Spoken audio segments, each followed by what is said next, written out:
আসসালামু আলাইকুম। আবৃত্তি করছি সৎপাত্র, লিখেছেন সুকুমার রায়। শুনতে পেলুম পোষ তাগিয়ে তোমার নাকি মেয়ের বিয়ে, গঙ্গারামকে পাত্র পেলে জানতে চাও সে কেমন ছেলে। মন্দ নয় সে পাত্র ভালো, রং যদিও বেজায় কালো, তার উপরে মুখের গঠন অনেকটা ঠিক পেঁচার মতো। দিতে বুদ্ধি বলছি মশাই, ধন্যী ছেলের অধ্যাবসায়।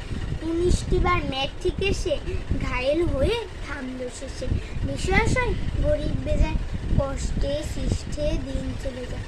মানুষ তো নয় ভাইগুলো তার, একটা পাগল আর একটা গোয়ার, আর একটি সে তৈরি ছিল, জাল করে না গেছে ইঞ্জিন।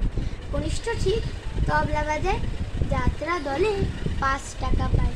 গঙ্গারাম তো কেবল ভোগে পিলের জ্বর আর পাণ্ডু রোগে, কিন্তু তারা উচ্চ ঘর